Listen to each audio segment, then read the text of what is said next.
नमस्कार. मॅक्स महाराष्ट्रमध्ये आपलं स्वागत आहे. मी आहे किरण सोनावणे आणि सध्या एकूणच वेगवेगळ्या पद्धतीनं सोशल मीडियावरती एक चर्चा ऐकायला मिळते. ती म्हणजे साडीच्या संदर्भात. विशेषतः कामकाज करणाऱ्या महिलांचा या संदर्भामध्ये तीव्र नाराजगी अशी दिसते आणि याच विषयावरती आज आपण चर्चा करणार आहोत आणि ही चर्चा करण्यासाठी आपल्यासोबत प्राध्यापिका अलका असेरकर आहेत. त्यानंतर डॉक्टर लता प्रतिभा मधुरकर मॅडम, ज्या अनेक त्यांचं सामाजिक क्षेत्रामध्ये काम त्या आहेत. त्यानंतर फेमिनिस्ट म्हणून चळवळीत काम करणाऱ्या रणजित कौर आहेत. त्यानंतर मिली सारान म्हणून ज्या आहेत त्या आपल्यासोबत या चळवळीमध्ये आहेत आणि प्रज्ञा मेश्राम कवयित्री आणि सोशल मीडियावरती ऍक्टिव्ह असणाऱ्या त्या सुद्धा आपल्या सोबत आहेत. सगळ्यात पहिल्यांदा मी प्रज्ञाजीकडे जाणार आहे. प्रज्ञाजी, काय सांगाल या संदर्भामध्ये? ही चर्चा नेमकी काय आहे आणि कशासाठी सुरू झालेली आहे? नमस्कार, प्रज्ञा मेश्राम मी बोलत आहे. तसं तर ही चर्चा नेहमीच आमची सुरूच असते की आमचा विरोध एखाद्या ठराविक पारंपरिक ड्रेसला असतो.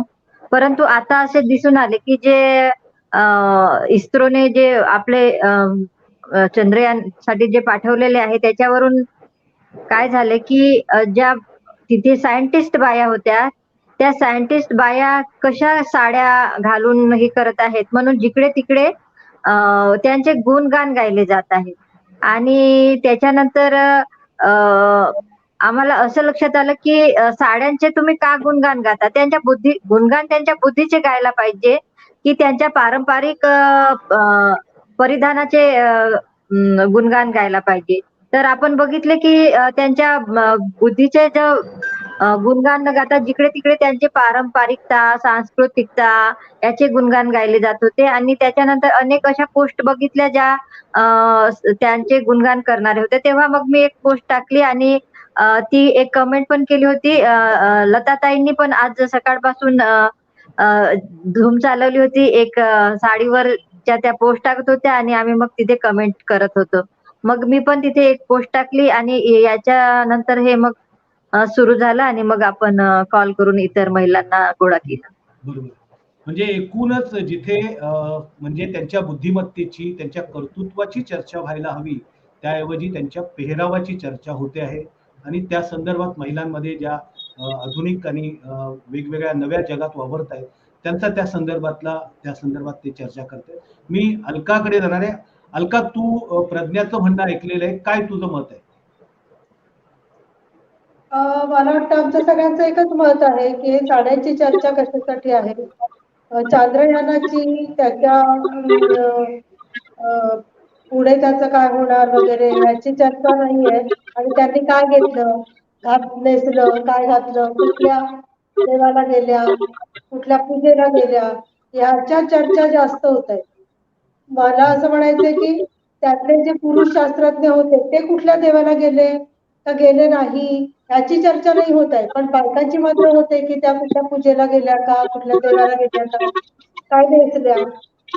ही वैयक्तिक त्यांचा चॉईस आहे ना, त्यांनी काय घालायचं काय नाही ते त्याच्या संस्कृत. आणि मला काय वाटतंय की त्या ज्या शास्त्रज्ञ महिला मी बघते त्या साधारण 40-50च्या वरच्या दिसत आहेत मला, एक साधारण ढोबळमानाने बघताना. तर मागची पिढी बरीचशी साड्या नेसणारी आहे आणि प्रसंग असेल काही तर साड्या नेसते, ती आजही नेसते. तर मग त्याच्यात एवढं असं गवगवा करण्यासारखं काय वाटतंय कुठल्याही माणसांना? हे आधी मला प्रश्न की बायकांच्या कुठल्याही गोष्टी इथेच नेऊन का ठेवल्या जातात आणि विशेषतः बायकाच नेतात. आणि मगाशी पेहरावाची चर्चा करायच्या ऐवजी किरण एकच सांगते की अजून आश्चर्य म्हणजे की फेसबुकवर ज्या बायका मुली 40तल्या 50तल्या वेस्टर्न कपड्यात नुसत्या डीपी लावतायत त्या सुद्धा हे फोटो दाखवून म्हणतात बघा संस्कृती हाला म्हणतायत. त्यांना त्यातली विसंगती पण कळत नाही. इतका मठ्ठपणा आहे का बायकांच्या मध्ये? आणि इतका मठ्ठपणा असेल तर ते deserve the male dominant society आहे, तिथेच राहू द्या त्याला. बरोबर आहे. स्वतः म्हणजे आधुनिक पेहराव करायचा आणि डीपी मात्र अशा पद्धतीने ठेवून त्याचं कौतुक करत बसायचं, अशा पद्धतीचं सुद्धा मैं रंजीत कौर जी के पास जाने वाला। रंजीत जी, आपने दोनों का मत सुना हुआ है, दोनों का कहना है कि चंद्रयान की चर्चा होने के बजाय महिलाओं की ड्रेस की चर्चा हो रही है, उन्होंने क्या परिधान किया है उसकी चर्चा हो रही है, क्या कहूँ? कोई भी टॉपिक इंडिया के कॉन्टेक्स्ट में उठा लीजिए, फीमेल्स की तो हर चीज ही चर्चा का विषय बना दी जाती है। और जहां तक ड्रेस देखी जाए तो क्योंकि इंडिया जो है एक टिपिकल पैट्रियार्क कंट्री है, तो वुमेन्स को इतने पैट्रियार्कल रेस्ट्रिक्शंस के बाद भी वो इतना आउट परफॉर्म कर रही है, तो इंडियन मेल्स को ये सोचना चाहिए कि अगर ये सारी रेस्ट्रिक्शंस हटा दी जाए तो ये फीमेल्स कितना आउट परफॉर्म करेंगी। सही बात है। इंडियन कॉन्टेक्स्ट जो है, इसमें जितनी भी वो जितने भी इससे एसोसिएटेड हैं चंद्रयान वगैरह से, उस फीमेल्स जितनी भी एसोसिएटेड है, उनमें ये देखा गया होगा कि वो भले वो चंद्रयान जैसे इंपॉर्टेंट मिशंस के लिए एलोकेट हुई और उन्होंने अच्छे से परफॉर्म किया, लेकिन उनको घरेलू अनपेड काम किसी से भी रियायत नहीं दी गई। अगर उनको सपोज उनके घर में मेड भी है, उनको खुद नहीं करना है, तो सुपरविजन का काम उन्हीं के सिर पे है। ऐसा नहीं है कि उनके घर के मेल्स ने उनको, जितनी फीमेल से लिबर्टी ली जाती है कि आदमी अगर बाहर काम करने जा रहा है तो फीमेल्स उसको बिल्कुल सपोर्ट करें इन एवरी रिस्पेक्ट, ऐसी सपोर्ट जो है फीमेल्स को घर से नहीं मिलती। कि वो जब अगर ऑफिशियली काम कर रही है तो वो सिर्फ ऑफिशियली काम करे, 9 से 8 जो ऑफिशियल काम है बस वो तो एक बात है, लेकिन उसके साथ जो ये पैट्रियार्कल कंडीशनिंग है और जो ये ड्रेस कोड है, आप साड़ी जो एक बात है, मैं अक्सर मुझे एक जो बीइंग ए फीमेल, मैंने साड़ी पहनी भी और दूसरी ड्रेसेस भी पहनी, तो मैं इस कंक्लूजन पे निकली कि मतलब इतनी ट्रबलसम ड्रेस है साड़ी, इतनी जेंडर बायस्ड है साड़ी, फिर भी इतना ग्लोरिफिकेशन और इतना ग्लैमराइजेशन क्यों है? ताकि ये जो है औरतों की टाइम और एनर्जी को खा सके, बर्बाद कर सके।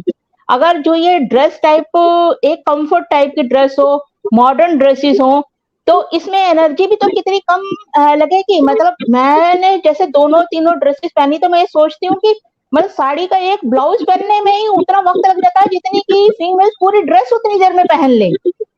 फिर उसका ब्लाउज पहनो, फिर उसको सेट करो, फिर उसको साड़ी को पहनो, मतलब एक्स्ट्रा वर्क एसोसिएटेड विद वियरिंग द साड़ी।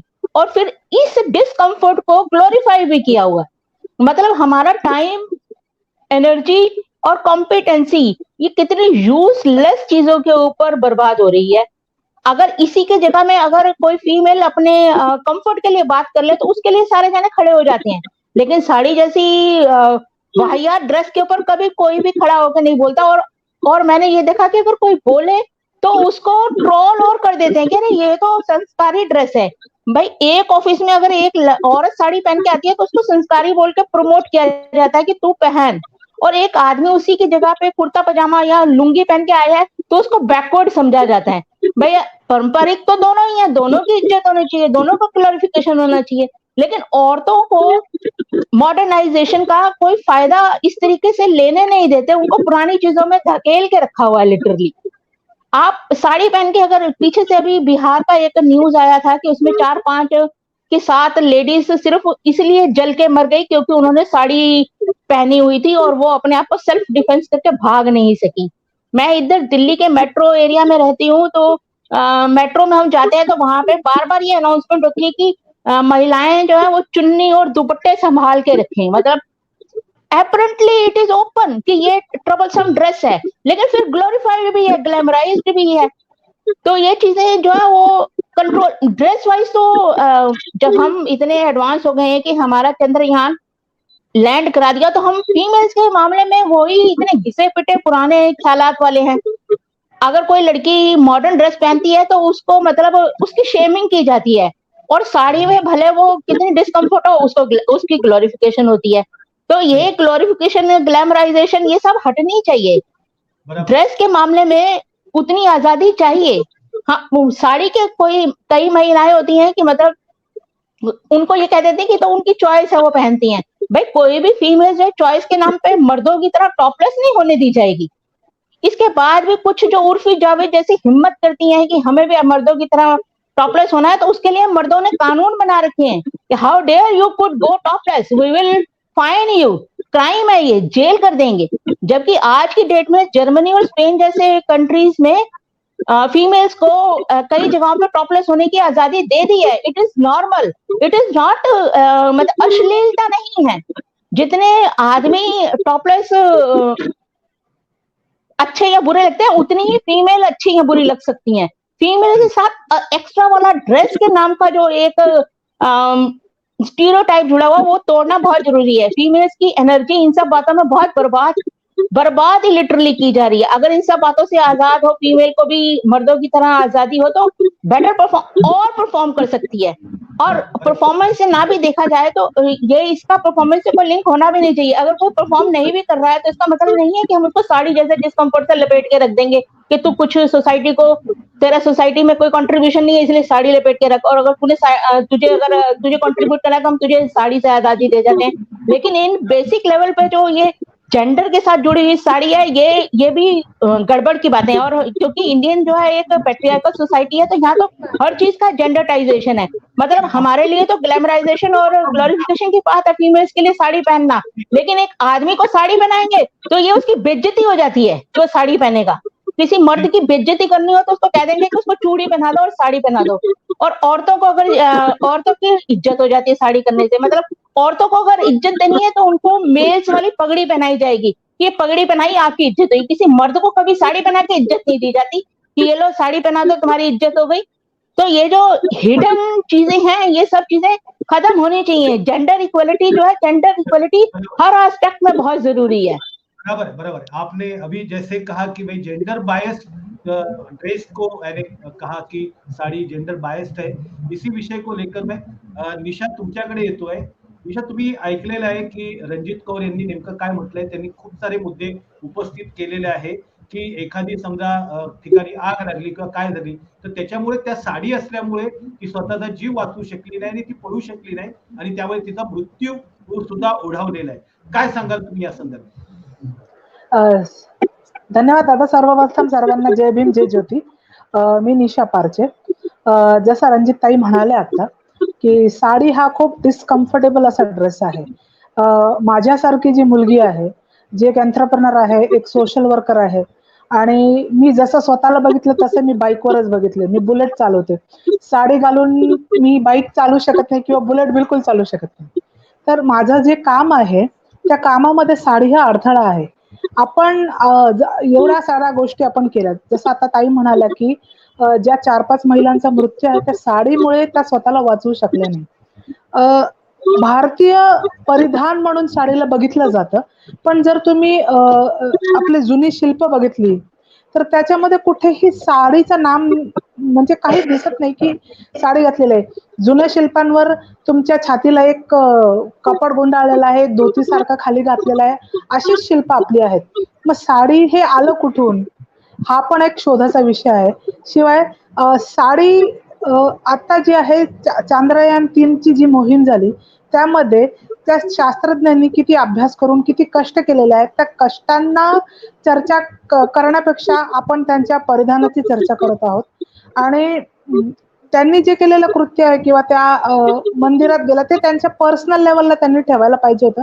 त्याचं काय म्हणतात असं ॲडव्हर्टाइजमेंट नाही केली गेली पाहिजे होती असं माझं पर्सनल मत आहे।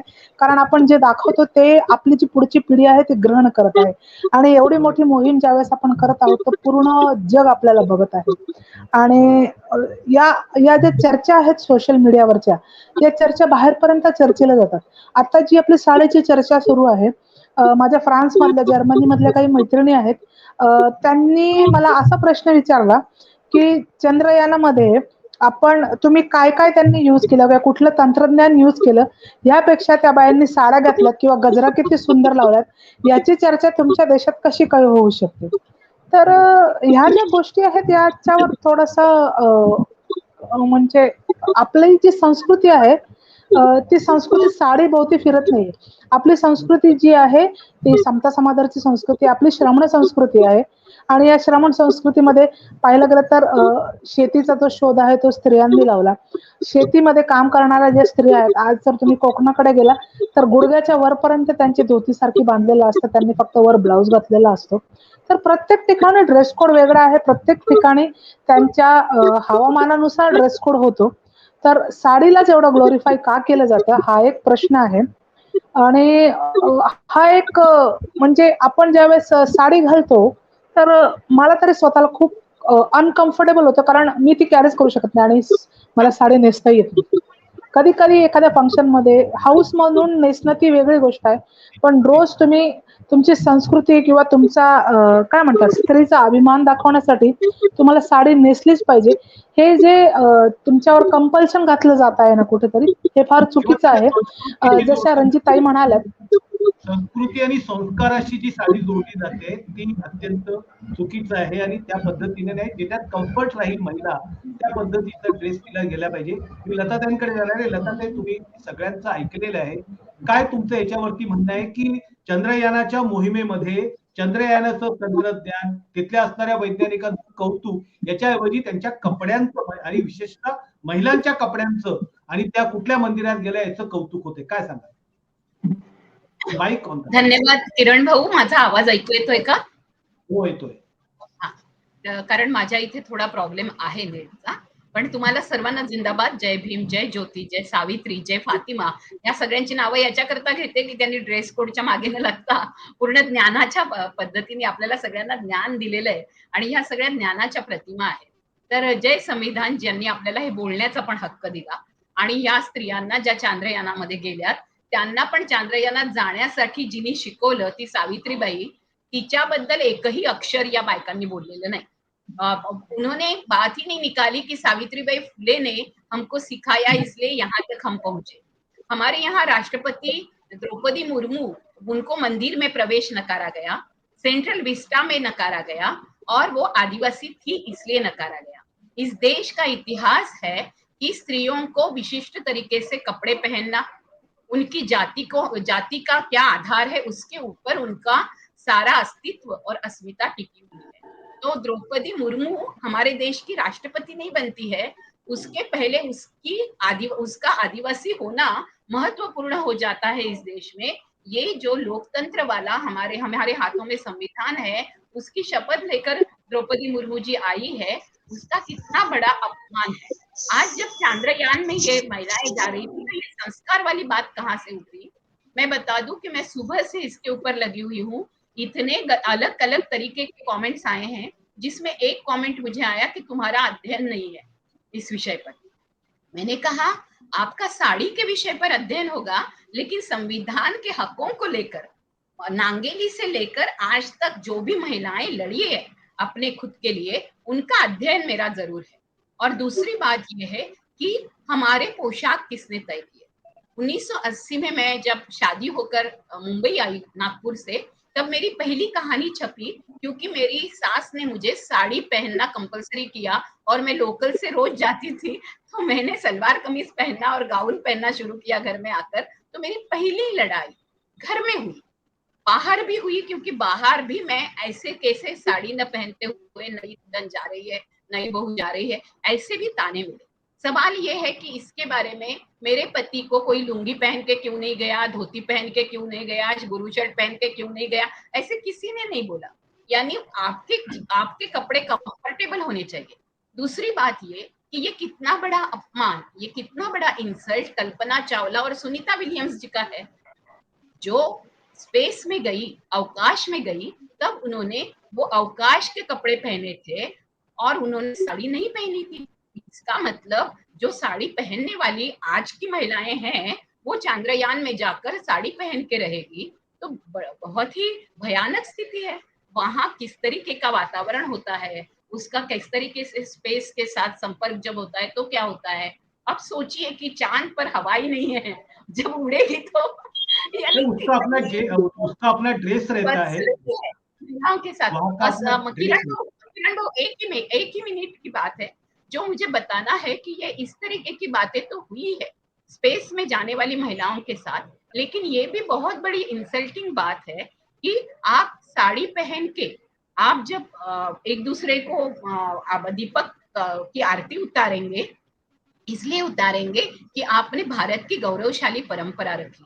गौरवशाली परंपरा हालांकि शुरुआत से लेकर जिन्होंने हमें सिखाया पढ़ाया वो ज्ञान के क्षेत्र से लेकर आज ज्ञान मिलने के बाद ये महिलाएं जो अवकाश को छू रही है, चंद्र पर जा रही है, ये महिलाएं अगर सावित्रीबाई फुले, ताराबाई शिंदे, फातिमा शेख नहीं होती तो नहीं जा सकती थी। ये समझना बहुत जरूरी है और इसलिए ये समझना भी जरूरी है कि पोशाक से भी ज्यादा जरूरी है ज्ञान और उन्होंने किया हुआ अध्ययन, उनका किया हुआ अनुसंधान। तो इसको लेकर उन्होंने मद्देनजर रखना चाहिए, ना कि संस्कार। संस्कार की बात अगर है तो नांगेली को केरला में साड़ी के ऊपर ब्लाउज पहनने का अधिकार नहीं था। ये दलित कम्युनिटी की औरत थी, उसने अपने स्तन काटकर अंग्रेजों को दिए और अपने ऊपर का स्तन दिखाने के लिए जो टैक्स देना पड़ता था कि अगर उसने स्तन नहीं दिखाए तो उसको टैक्स देना पड़ता था, इसके खिलाफ विद्रोह किया।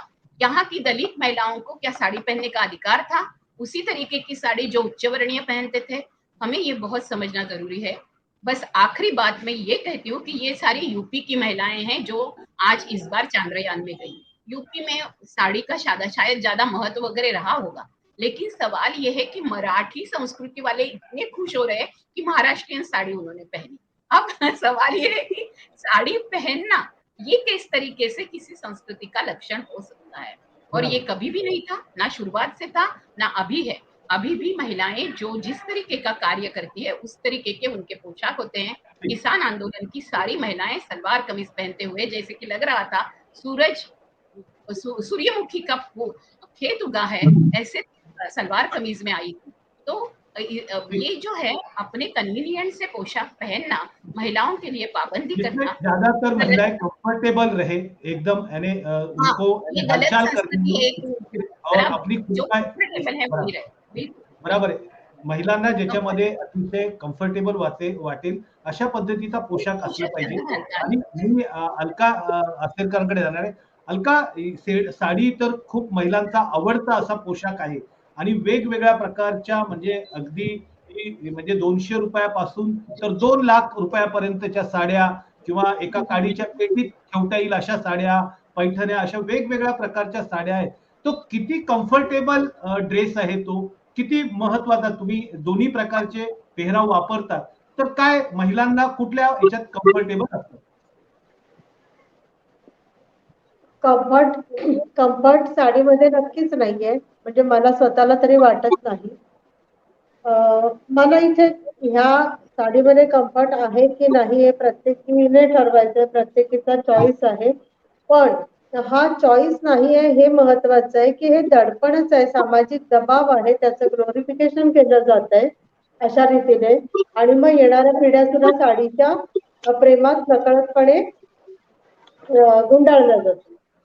मला अजून इथे एक महत्वाचं सांगायचं आहे की आजही अनेक शाळांमधून लेडी टीचरना साडी कंपल्सरी आहे. हे किती भयानक आहे. मला ते खूप भयानक वाटतंय की पुरुष टीचर जे आहेत ते कधीपासूनच्या पॅन्ट शर्ट मध्ये येत आहेत गेल्या 100 वर्षापासून, आणि 12वी पर्यंतच्या टीचर्सना आजही साडी कंपल्सरी आहे. आणि विसंगती अशी आहे की जी मुलं शाळेत येतात त्यांच्या आया घरी सगळ्या ड्रेस घालतात की त्या आता साड्यांमध्ये नाही राहिल्या, पण तरी सुद्धा त्यांच्या टीचरनी मात्र साडीतच राहिलं पाहिजे. हा काय प्रकार आहे? आणि उलट साडीमध्ये जास्त अंग दिसतंय तुमच्या विद्यार्थ्यांना पंजाबीपेक्षा, पण अजूनही कंपल्सरी आहे साडी. दुसरं, ग्रामीण भागात मी बघते आता जेव्हा मी नाशिक मध्ये राहायला येते तर मला खूप लग्न झालेल्या बायका साडीत दिसत आहेत, ज्या मला मुंबईत किंवा डोंबिवली कल्याण मध्ये कमी दिसत आहेत आत्ताच्या पिढीच्या, की ज्या 30शीत आहेत 40शीत आहेत, अशा लग्न झालेल्या स्त्रिया इथे अजूनही साडीत दिसतात. आणि ते जाणवतंय की हे त्यांना कंपल्शन आहे कुठेतरी, नाहीतर अदरवाईज रोजच्या आयुष्यात साडी कोणी आताच्या मुली नेसत नाही. तुमच्या याच्यामध्ये खरोखर तो अनकम्फर्टेबल आणि त्याला मी यांच्याकडे जाणार आहे प्रज्ञाकडे. प्रज्ञा, याला जेंडर बायस असा प्रकारचा शब्द वापरला गेलाय. जेंडर बायस आहे साडी म्हणजे काय? जेंडर बायस साडी आहे म्हणजे की जेव्हा बाया साडी घालतात तर त्या संस्कृती, प्रथा, परंपरा, संस्कार, रीती, रिवाज यांचे पालन करतात. मग जर एवढंच तुम्हाला संस्कार, संस्कृती, प्रथा, परंपरांचे पालन करायचे आहे, तर मग पुरुषांनी पण करायला पाहिजे ना. मग पुरुषांनी पण साडी घालायला पाहिजे, पुरुषांनी पण संस्कृती जपायला पाहिजे. मग फक्त बाईसाठीच हा पेहराव का? जे आम्ही शर्ट पॅन्ट वर आलो, बाया शर्ट पॅन्ट वर आल्या, मग पुरुष का आले नाही? कारण की हा ड्रेसच इतका अनकम्फर्टेबल आहे की ते त्यांनी कधी विचारच केला नाही यायचा. आणि आता 1-2 फोटोज येतात फॅशन म्हणून, पण ते किती 2 तासासाठी 3 तासासाठी ते घालू शकतील ना. 1-2 फोटो आले तरीही एखादाच ऍक्टर तसा ड्रेस परिधान करतो. जेंडर बायस याच्यामध्ये दिसून येते की हे सर्व बायांनाच का लागू आहे, पुरुषांना का लागू नाही. बरोबर. याच्यामध्ये मला दिसून येते की हा जो ड्रेसचा जो भाग आहे फक्त साडीचाच न बघता आपण साडीचाच भाग नाही आहे हा. सामाजिक मान्यतेचा भाग हा असा आहे की मी माझ्या शेजारणींना बघितलेलं आहे. मी लहान असताना माझ्या ज्या बुजुर्ग शेजारणी होत्या की त्या बिचाऱ्या लुगड्यामध्ये होत्या. त्यांना लुगड्यामधून निघायचं होतं आणि त्याच्यासाठी त्यांनी किती संघर्ष केला आहे. आधी त्यांनी लपून लपून घातलेला आहे, मग नवऱ्यासमोर घातलेला आहे, मग पोरासमोर घातलेला आहे. त्यांना लुगडं सोडायला साडीवर यायसाठी अनेक संघर्ष करावे लागले. कारण हो. त्या काळामध्ये लुगड्याला सामाजिक मान्यता होती, तेव्हा साडीला मान्यता नव्हती. मग त्या बाया लुगड्यावरून साडीमध्ये आल्या. आता साडीला मान्यता मिळालेली होती. त्याच्यानंतर आता हळूहळू सलवारला मान्यता मिळत आहे. हा बा तू घाल, तू सलवार घाल. मग आता सलवार वरून थोडं थोडं हळूहळू जीन्सला. हा सामाजिक मान्यतेचा भाग आहे. पण मला म्हणायचं आहे की आम्ही साडी घालू, आम्ही जीन्स घालू, आम्ही शर्ट घालू, आम्ही शॉर्ट टॉप घालू, आम्ही हॉट पॅन्ट घालू, हा प्रश्न आमचाच असायला पाहिजे. हे आम्हालाच ठरवू द्यायचं आहे की लग्न झाले असो किंवा नसो, आम्हाला काय घालायचं आहे हा पूर्णपणे अधिकार आमचा आहे. ते साडी असो की मोठे फ्रॉक असो. मोठे फ्रॉक पण अनकम्फर्टेबल असतात, पण त्यांना अजून तेवढी सामाजिक मान्यता मिळालेली नाही आहे. त्याच्यामुळे काय आहे की त्याचं कंपल्सेशन केलेलं नाही आहे. पण साडीचं फार गुणगान गाऊन गाऊन आणि मीडिया जिकडून तिकडून फार गुणगान करून साडीला मान्यता मिळालेली आहे. तशी मान्यता इतर कपड्यांना मिळालेली नाही आहे. साडी पण आम्ही घालू, आम्हाला साडी घालायची आहे तेव्हा आम्ही साडी घालू, नाही घालायची तेव्हा नाही घालू. बघा, माझ्या अनेक तायांनी, माझ्या स्वतःच्या माझ्या अनेक तायांनी बिचाऱ्यांनी त्यांचे लग्न झाल्यानंतर पूर्ण कपडे मला दिले. कशासाठी? कारण की त्यांना माहिती होतं की त्यांना लग्नानंतर त्यांना सलवार सुद्धा घालू दिले जाणार नाही. जीन्स टॉप टी शर्ट हे तर खूपच दूरची गोष्ट आहे. तर त्यांनी मला कपडे दिले. त्यांना कपडे देताना फार आनंद नव्हता, त्यांचा त्या कपड्यांमध्ये जीव होता, त्यांच्या आवडीचे ते कपडे होते. पण त्यांच्यापासून ते अधिकार हिरवण्यात आले होते की नाही, आता तुमचं लग्न झालेलं आहे आणि आता तुम्ही फक्त साडीच घालणार. मग हा जेंडर बायस बघा, लग्न झाल्यानंतर बाईच साडी घालणार, बाईच पदर घेणार. मला स्वतःला सुद्धा डोक्यावर साडी घालून पदर घ्यावा लागायचा.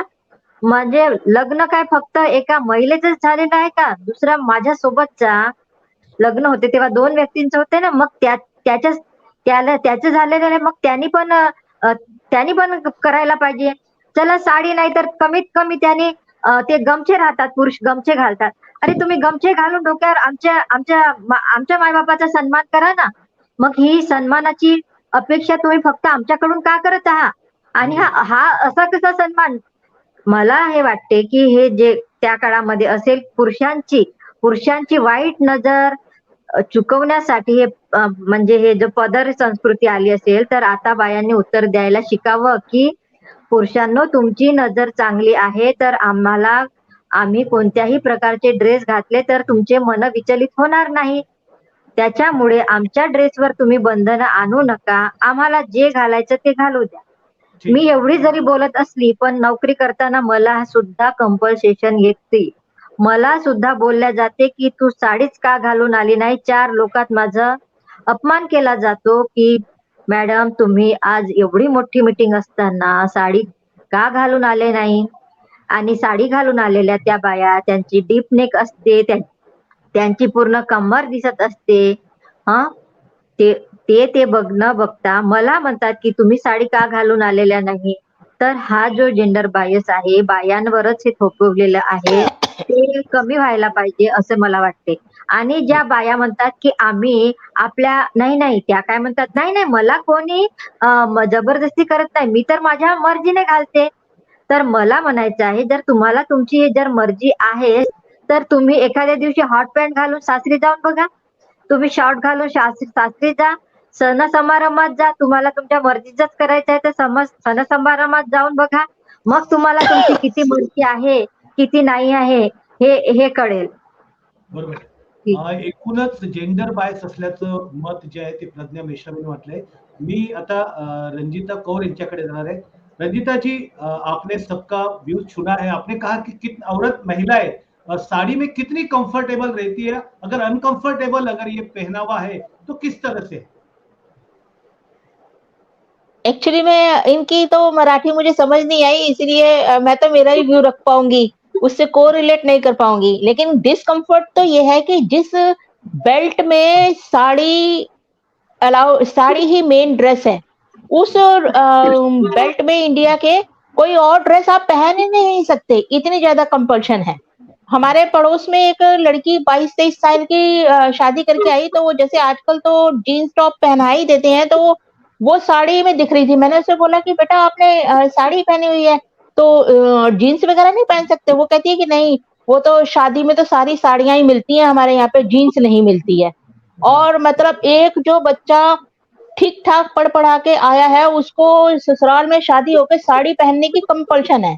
मतलब कितना ज्यादा ये एक तरह से टॉर्चर है, उसकी मोबिलिटी कितनी रेस्ट्रिक्ट हो गई है। एक नए घर में एडजस्ट करने के लिए जाना है, वहां पे उसके पूरे अनजान लोगों का पूरा घरेलू काम करना है और साड़ी लपेट के काम करना है। और साड़ी में कितना डिस्कम्फर्ट है, आप ये सोच सकते हैं कि अगर किसी के साथ कुछ लड़ाई भी होती है तो आप सेल्फ डिफेंस नहीं कर सकते, आप तो पहले साड़ी संभालेंगे कहीं वो ना खुल जाए। तो फीमेल्स की मोबिलिटी साड़ी से इतनी ज्यादा रेस्ट्रिक्टेड हो जाती है कि वो एकदम लाचार हो जाती है।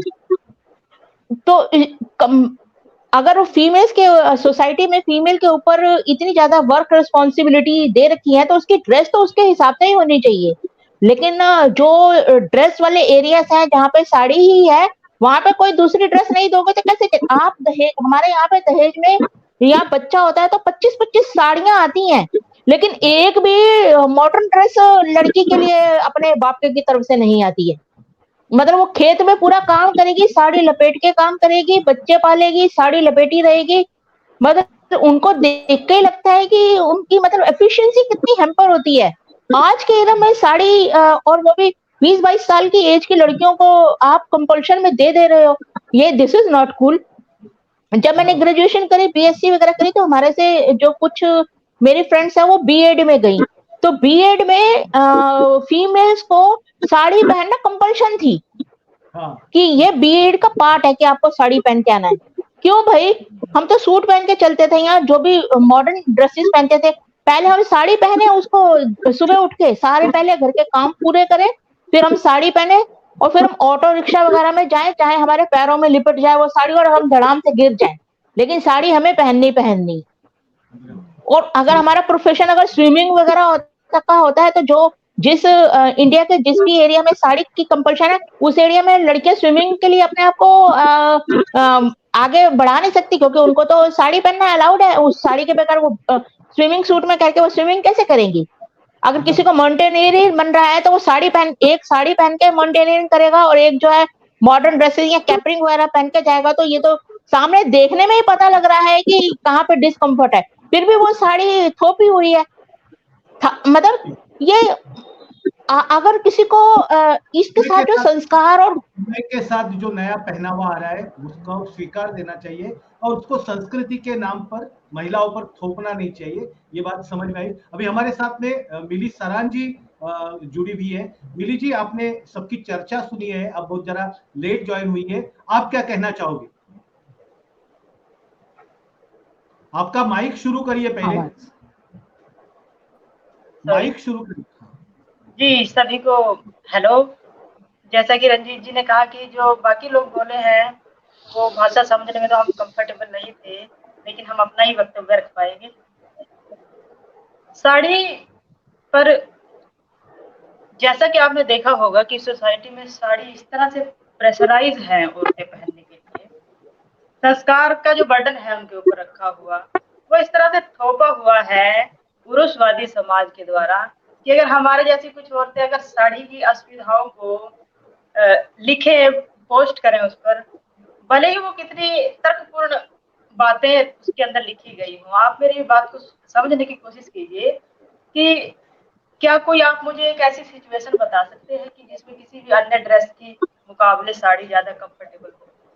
कोई एक सिचुएशन कोई बता सकता है ऐसी कोई कि हाँ नहीं देखे किसी भी लेकिन महिलाएं और भी ड्रेस बहुत के पसंद मुकाबले करती है, महिलाएं भी बहुत पसंद करती है सारे नहीं समारोह में साड़ी पसंद पहन तो के महिलाओं आती को है। और भी बहुत सर सॉरी, पसंद तो महिलाओं को बहुत कुछ होता है, लेकिन क्या वो उनको उसी तरह से करने दिया जाता है? पसंद तो उन्हें मॉडर्न ड्रेसेस भी होती है, तो क्या वो पहनने दी जाती है? और चलो कुछ लोगों को पसंद भी हो सकती है, हम आपकी बात को भी रख लेते हैं, कुछ को पसंद भी हो सकती है, लेकिन जिसको पसंद नहीं है क्या वो छोड़ने के लिए उतनी ही आजाद है? क्या उसके आगे पसंद जैसा ऑप्शन है? साड़ी कोई एक सिचुएशन मुझे कोई ये बता दे कि लोअर टी शर्ट जींस या किसी भी ड्रेसेस को आप उसके सामने ले आइए कि इससे ज्यादा ये इस सिचुएशन में साड़ी ज्यादा कामयाब है। मैं समझती हूँ कि ऐसी कोई सिचुएशन होगी नहीं। आप सोच के देखिए, पीरियड जैसी समस्या महिलाओं के साथ जुड़ी हुई है, उसमें हमें बीच में कई बार वॉशरूम भी जाना पड़ता है, कितनी असुविधा होती होगी उसमें, लेकिन उस असुविधा को उसके साथ नॉर्मलाइज करने पर मजबूर कर दिया जाता है महिलाओं को। आप सोच करके देखिए, गर्भावस्था होती है, उसके अंदर साड़ी ज्यादा कंफर्टेबल होगी या कोई लोअर जींस या दूसरा किसी तरह का और कंफर्टेबल कपड़ा? आप सोच करके देखिए, आपने बस में चढ़ना है, आपने ऑटो में जाना है, आपने ट्रेन में चढ़ना है, और हमारी हिंदुस्तान की ट्रेनों का हाल आपको पता ही है। भारत की संस्कृति के लिए सबसे महान जो ड्रेस है वो साड़ी बताई गई, और भारत जैसे भीड़ भाड़ वाले देश के अंदर साड़ी जैसी ड्रेस को संस्कार के रूप में इस तरह से थोप दिया जाता है कि आप ये सोच करके एक बार देखिए कि क्या ट्रेन में चढ़ना इतना इजी होगा? क्या बस में चढ़ पाना इतना इजी होगा जहाँ 10-10, 12-12 बंदे तो बस के बाहर ही लटकते रहते हैं? अच्छा सोच के देखिए कि क्या घरेलू काम जो औरतों पर थोपे गए हैं उनमें साड़ी ज्यादा कंफर्टेबल है या दूसरा कोई और कपड़ा? मैं नहीं समझती कि उसमें साड़ी को ज्यादा तारीफ की जा सकती है कि हाँ साड़ी इसमें बहुत कामयाब है। एक तरफ तो हम लड़कियों को या औरतों को सेल्फ डिफेंस के लिए प्रेरित करते हैं, ये एक बड़ी बेवकूफियाना सी चीज है जिसको कहते हैं कि सेल्फ डिफेंस होना चाहिए। अब उन्हें सेल्फ डिफेंस सीखने के लिए प्रेरित करते हैं, सेल्फ डिफेंस का महिमा मंडन करते हैं, बजाय पुरुषों को सुधारने के सुझाव देने के हम सेल्फ डिफेंस को जो है बहुत महत्व दे रहे हैं, लेकिन दूसरी तरफ हम उसको साड़ी जैसे 5-6 मीटर के कपड़े में इस तरह से लपेट दे रहे हैं, लंबे बालों का उसके ऊपर आघोषित एक प्रेशर बना दे रहे हैं। तो क्या क्या कहीं हमारी ये बातें आप सोच करके देखिए कि क्या कहीं बराबर है कि अनकंफर्टेबल ये साड़ी जो दोगलापन पहनी नहीं है जाती है इंडियन तो का? कंपैरिजन किया जाए तो उसका सही कंपैरिजन नहीं हो सकता है। अरे बाकी के जो कंपैरिजन में साड़ी के कंपैरिजन में बाकी ड्रेस जो है वो महिलाएं कह रही कि भाई ज्यादा सुविधा हो। निशा जी आप क्या कहोगे? सर मुझे थोड़ा सा और बोलना है प्लीज। हाँ बोलिए ना। मैं ये कह रही थी कि ये जो साड़ी है, देखिए हम साड़ी पर चर्चा कर रहे हैं, हम किसी पुरुष के ऐसे कोई किसी पहनावे पर कोई चर्चा नहीं करेंगे, शायद नहीं करें, क्योंकि इशू ही नहीं है कोई, वो चाहे कुछ पहने या ना पहने, कोई इशू ही नहीं है। यहाँ पे साड़ी डे बना हुआ है, कोई धोती डे नहीं बना, कोई कुर्ता पैजामा डे नहीं बना, लेकिन साड़ी डे बना दिया गया है, स्थापित कर दिया गया है कि एक दिन महिमा मंडन करने को मिल जाए तो औरतों पर उसका। अच्छा उसी दिन अगर हम साड़ी के विरोध में या साड़ी की डिस्कम्फर्ट को लेकर के कुछ लिखते हैं तो महिलाएं उसका इतना बचाव नहीं करती दिखती। आपने कहा ना कि महिलाओं को पसंद होती है, हो सकती होगी, लेकिन वो उसका उस तरीके से बचाव नहीं करती। पुरुष हमें सीधा कहेंगे तुम नंगी घूमो, तुम्हें क्या है? तो आप समझते हो ना कि मतलब वो पुरुषों के लिए ज्यादा जरूरी मालूम पड़ रही है हमें साड़ी। अगर इतनी ही ज्यादा जरूरी है, संस्कार से इतनी ज्यादा जुड़ी हुई है, हमारी संस्कृति इससे इतनी ज्यादा बची हुई है, तो भैया तुम क्यों नहीं पहन लेते? तुम्हें क्यों परहेज है? और ये सिर्फ साड़ी की बात नहीं है, आपका आज का जो सेशन है वो साड़ी पर होगा, लेकिन ये सिर्फ साड़ी की बात नहीं है। मंगलसूत्र और सिंदूर जैसी अनावश्यक बेकार की पेट्रियार्कल चीजें औरतों पर थोप दी जा रही है। बरसों से उनके औरतों के लिए उनको कंपल्सन कर दिया जा रहा है। अब हम समझते हैं कि हम 4-5 लोग यहाँ जुड़े हुए हैं, यह जरूरी नहीं है कि हम सब एक मत के हों, तो कम से कम हमें सिंदूर छोड़ना चाहिए। ठीक मैं तो शादीशुदा नहीं हूँ, यहाँ जो भी कोई शादीशुदा है, कम से कम इस पेट्रियार्कल इन चीजों को छोड़ना चाहिए हमें। जो भी पेट्रियार्की या इससे इसकी दूरी जो बनानी कीमत चाहिए। है, वो छोड़ना सॉरी टू से। सही बात. तो आपका मत समज में आ गया है. मैं निशाजी तुमच्याकडे येतोय. काय सांगाल तुम्ही? 2 मिनिटं बाकी आहे, बोला पटकन. तुम्हाला हो. प्रतिभा टाइम. सगळ्यांचं बोलणं मी ऐकलं. साडी कशा प्रकारे आपल्यासाठी डिस्कम्फर्टेबल आहे याचं एक उदाहरण माझ्या स्वतःच्या घरात आहे. माझी लहान बहीण, तिचं घर जे आहे ते साडीमुळे उद्ध्वस्त झालं. ते असं की नवीन लग्न झाल्यानंतर तिच्यावर साडी कंपल्शन केलं गेलं. लग्नाआधी सांगण्यात आलं होतं की आपल्याला घुंगट नाही घ्यावा लागणार या सगळ्या गोष्टी. पण लग्नानंतर दुसऱ्या महिन्यात ती प्रेग्नंट राहिली. माझा आवाज व्यवस्थित येतोय का दादा? हा. येतोय. डिस्टर्बेंस है. हा, मला डिस्टर्बन्स बोला वाटला तुम्ही. थोडा. बोला तुम्ही. येतोय तो बोला. हाँ अब ठीक हाँ. हो गया. तर तिला लग्नानंतर काही दिवसांनी दिवस राहिले आणि तिची सासू तिला आपल्याकडून दिलेल्या गाडीवर म्हणे चला बाहेर जायचं आहे. तर तिच्या सासूने तिला साडी नेसायला लावली आणि समोरून गावाकडनं कोणीतरी त्यांच्या घरचे मोठे येत होते. तिच्या सासूने तिचा पदर जो आहे तो ती गाडी चालत असताना समोर घेतला. गाडी चालवत होती माझी बहीण, 2 महिन्याची गरोदर होती. त्या ह्याच्यात तिचा झाला ऍक्सिडेंट आणि तिचं जे लेकरू आहे तिच्या पोटात मेलं 2 महिन्याचं. आणि आज 2020 पासनं त्याच्यानंतर माझ्या घरी त्या मुलीला घेऊन आले मी. तिला त्या गावाकडे दवाखान्यातही दाखवलं गेलं नाही. म्हणे 3 महिने झाले नाहीत, सोनोग्राफी करता येत नाही. आमच्याकडे ते देवाला चालत नाही म्हणे 3 महिन्याच्या आधी सोनोग्राफी केलेली. आणि तिच्या सासूने तिला एवढा त्रास झालेला आहे. तिची सासू तिला काही भूतबाधा झाली म्हणून स्वतः पुण्याकडे आली, ती तिथेच होती. 15 दिवसांनी आमच्या मम्मीचा रिटायरमेंटचा फंक्शन होता. तर तिला आम्ही बोलवण्यासाठी कॉल केला. तर सुरुवातीला तिच्या नवऱ्याचं म्हणणं असं होतं की प्रेग्नन्सीमध्ये ट्रॅव्हलिंग करू नये. आपण शिकले सवरलेले लोक आहोत. आपण म्हटलं ठीक आहे, नाही करायचं. 1 दिवस आधी तो स्वतः म्हटला की आम्हाला तिकडे यायचं आहे म्हणून. आम्ही म्हटलं पता नाही क्या बात है. ज्यावेळेस इकडे तो घेऊन आला आणि त्या पोरी, माझी बहीण पूर्ण काळी निळी पडलेली होती आणि हा सगळा तो साडीचा प्रकार आहे. काळी निळी पडलेली होती. तिचं लेकरू पोटात मरून 7 ते 8 दिवस झालेले होते आणि तिला त्रास व्हायला लागला. हातपाय तिच्या वाकडे व्हायला लागले. डॉक्टरांकडे नेलं तर तिच्या सासूचं असं म्हणणं होतं की हिचं नवीन लग्न झालेलं आहे, ही पुण्यातली पोरगी आहे, हिला जीन्स आणि सलवार कुर्ता घालायची सवय, हिला साडी घालायला लावली म्हणून हिला हिचं लेकरू नकोय, हिला हिचं पोटातलं बाळ मारायचंय म्हणून ही डॉक्टरांना सांगते की ते पाडून टाका. आणि तिच्या पोटात सगळं पॉइझन झालं होतं आणि ती आयसीयू मध्ये पोहोचलेली मुलगी. शेवटी मी स्पष्टपणे डॉक्टरांचं नाव घेते, डॉक्टर सिद्धार्थ धेंडे. ते मला म्हणाले, हे बघ बाळा, या सिच्युएशन मध्ये नवऱ्याच्या सहीसाठी जर आपण थांबलो तर पोरगी मरेल. मी फोन बरोबर आहे. निशा पारचे आणि आपला संपर्क तुटलेला आहे. त्यांचा नेटचा काहीतरी इश्यू झालेला आहे. पण ते अत्यंत गंभीर असा विषय सांगत होता की एकूणच संस्कृती जपण्याच्या नावाखाली आपण स्वतःला किती अमानवीय पद्धतीनं वागत असतो. त्याचं ते उदाहरण त्यांच्या स्वतःच्या घरातलं, स्वतःच्या बहिणीचं उदाहरण देत होत्या. मी प्रतिभाताईंकडे जाणार आहे शेवटच्या याच्यामध्ये. प्रतिभाताई, काय सांगाल तुम्ही आता याच्यावर? हा. मी लता प्रतिभा मधुकर, माझ्या नावातही आई आहे. आणि मी तुम्हाला एक गोष्ट सांगते की अशाच प्रकारचा इन्सिडेंट आपल्या देशामध्ये आपली जी पहिली डॉक्टर आहे म्हटली जाते, आनंदीबाई जोशी, जी प्रॅक्टिस नाही करू शकली, तिच्या नवऱ्याने तिला सांगितलं की तू अमेरिकेत गेलीस तर साडीच नेसली पाहिजे. -4च्या डिग्रीमध्ये तिने साडी नेसली. ती काहीच घालू शकत नव्हती. जे तिथे आवश्यक होते असे कपडे, गरम कपडे तिने घातले असते. तर ती भारतात आल्यानंतर तिला टीबी झाला, क्षय झाला आणि गोपाळराव जोशींच्या अशा तरेवाईक वागण्यामुळे आपण एका प्रॅक्टिसिंग डॉक्टरला मुकलो.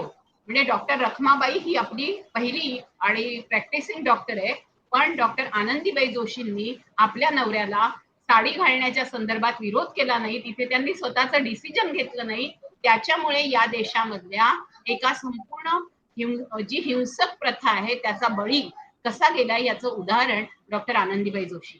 दुसरं म्हणजे मला असं सांगायचंय की तुम्ही हे आयोजन करून खूप महत्वाची गोष्ट केली, कारण मुळामध्ये स्त्रियांसाठी जे जे क्षेत्र वर्ज्य होते ते क्षेत्र वर्ज्य असताना त्याच्याकरता ह्याच अडचणी सांगितल्या जायच्या की स्त्रिया कशा धावतील, स्त्रिया कशा पकडतील, स्त्रिया तंत्रज्ञानामध्ये कशा पुढे जातील. मैं इनके लिए हिंदी में भी बात करती हूँ. तो स्त्री अपने अपनी जगह से जाकर वहां पहुंचेगी कैसे, इसको लेकर उसकी दिक्कतें तैयार की जाती. कहा जाता था कि उसकी जो पोशाक है, ये जो संस्कृति है, हमारी महिलाएं जा नहीं सकती. महिलाओं ने दौड़ भी लगाई, कंडीशनिंग ऐसा रहा कि साड़ी में भी उन्होंने दौड़ लगाई, लेकिन ये बात उन्होंने बिल्कुल जाहिर कर दी कि हम लोगों के लिए जो जो चीजें सुविधात्मक है वो हम पहनेंगे. और उन्होंने जब अपने में बदलाव किए तब इन्होंने संस्कृति का मुद्दा बनाया, जो आज भी चांद्रयान के लिए बनाया गया. हमारे देश में स्त्रियों के पहनावे को अगर संस्कृति कहा जाता है तो फिर पुरुषों के पहनावे को संस्कृति क्यों नहीं कहा जाता. राम के जो गहने थे वो निकल गए, कृष्णा की बांसुरी निकल गई, सब कुछ हो गया, लेकिन सीता के ऊपर के वलकल और वो साड़ियां वैसी ही रह गई. ऐसा क्यों? ये सोचने जैसी बात है कि ये जो पूरी पुरातन और ऐसी पारंपरिक बातें हैं वो जब कभी फंक्शन में हो तो साड़ी पहन सकते हैं, हमें अच्छी लगती है, कंडीशनिंग है इसलिए कह सकते हैं. लेकिन बहुत सारे देशों में जो पहले बड़े बड़े गाउन पहनते थे, बहुत फिट कपड़े पहनते थे, उनको जाकर भी सदियां उलट गई. लेकिन हमारे यहाँ ये है कि साड़ी हमारे संस्कृति का निशाना बन गया, और वो संस्कृति के ऊपर ये जो बातें कर रही है ना ये महिलाएं जो आज महाराष्ट्र में कर रही है और साड़ी का मुद्दा बनाया गया है, इनको पूछिए कि वो अपने बच्चों को स्कूल में जाते हुए स्कूटर पर लेकर जाती है तो क्या साड़ी पहनना आसान है, या फिर कंफर्टेबल जो कपड़े होते हैं जीन्स पहनना, पैंट पहनना, या फिर जिस भी तरीके से. और फिर ऐसा कहाँ है, नागालैंड में देखिए, असम में देखिए, राजस्थान में देखिए, अलग अलग तरीके के पहराव है. तो फिर उनकी संस्कृति को लेकर बात नहीं करेंगे और आमतौर पे एक तरीके का पोशाक लाकर स्त्रियों की बिल्कुल विभिन्नता और संस्कृति और विविधता पर कटाक्ष करते हुए एक जाति और एक वर्ण का पहराव ही हमारे लिए सबके लिए लाएंगे, ये बात सही नहीं है. इसके पीछे ब्राह्मणवादी पॉलिटिक्स है, राजनीति है, और उन्होंने हमारी धर्म संहिता तैयार की है, और वो मनु संहिता को लेकर जब हम संविधान के तहत अपने घटना के तहत अधिकार मांगने लगी महिलाएं, तब इनको साड़ी का मुद्दा ये बहुत महत्वपूर्ण लगने लगा. हालांकि साड़ी का इतिहास मैंने पूरे दिन भर अभी खोजा और फिर साड़ी को देखकर, तो कभी आप अगर करेंगे एक चर्चा तो मैं बराबर साड़ी के इतिहास पर भी बोलूंगी कि साड़ी कब आई और किसके बदौलत आई, यानी पुरुषों को स्त्री सुंदर दिखना यानी क्या होता है. और स्त्रियों के साथ मैं बता दूं कि इतनी गर्मी का प्रदेश है भारत, ये करीबन 8 महीने गर्मी होती है, इसमें इनको अगर साड़ी पहन के ही रहना है और चूल्हे पे झोंकना है खुद को और काम करना है तो साड़ी बिल्कुल कंफर्टेबल नहीं है. आचार्य क्या साड़ी पहनते हैं, या पुजारी क्या पूजा करते हुए अपनी साड़ी पहनते हैं या पूरे कपड़े पहनते हैं, यानी उनके गर्मी के लिए वो खुले रहेंगे, लेकिन हम चूल्हे पे काम करते हुए भी पूरे कपड़े में ढकी रहेंगे. ये जो तकियानुसी संस्कृति है ये बहुत संकुचित संस्कृति है, और इसका निषेध करते हुए सारी महिलाओं के हकों के बारे में हम लोग सब लोग एक ऐलान करेंगे कि हमारे मन की बात, ये उनके मन की नहीं, हमारे मन की बात जो है वो आनी चाहिए बाहर, और हमारे अधिकारों की बात आनी चाहिए. और हमारा अधिकार ये है कि हमें अगर लगता है तो हम जो भी जिस तरीके से कंफर्टेबल हो वो कपड़े. धन्यवाद. धन्यवाद सभी अतिथियों का, सगळ्या पाहुण्यांचं खूप खूप धन्यवाद. तुम्ही या अत्यंत महत्वपूर्ण विषयावरती या संदर्भामध्ये चर्चा केली, आणि तुम्ही हे सगळे प्रेक्षक ही चर्चा ऐकतायत, तुम्हाला नेमकं या संदर्भात काय वाटतं? तुमच्या इथं असणाऱ्या तुमच्या ज्या बहिणी आहेत, आई आहेत, पत्नी आहेत, यांच्यासाठी त्यांचं कम्फर्टेबल, त्यांनी सहजपणे वावरता यावं किंवा काम करता यावं अशा प्रकारचा पेहराव असावा की संस्कृतीच्या नावावरती, त्यांच्या चालण्यावरती, त्यांच्या वावरण्यावरती बंधनं असणारी साडी असावी. तुम्ही नक्की कमेंट बॉक्समध्ये लिहा आणि पाहत राहा मॅक्स महाराष्ट्र, आवाज महाराष्ट्राचा. धन्यवाद.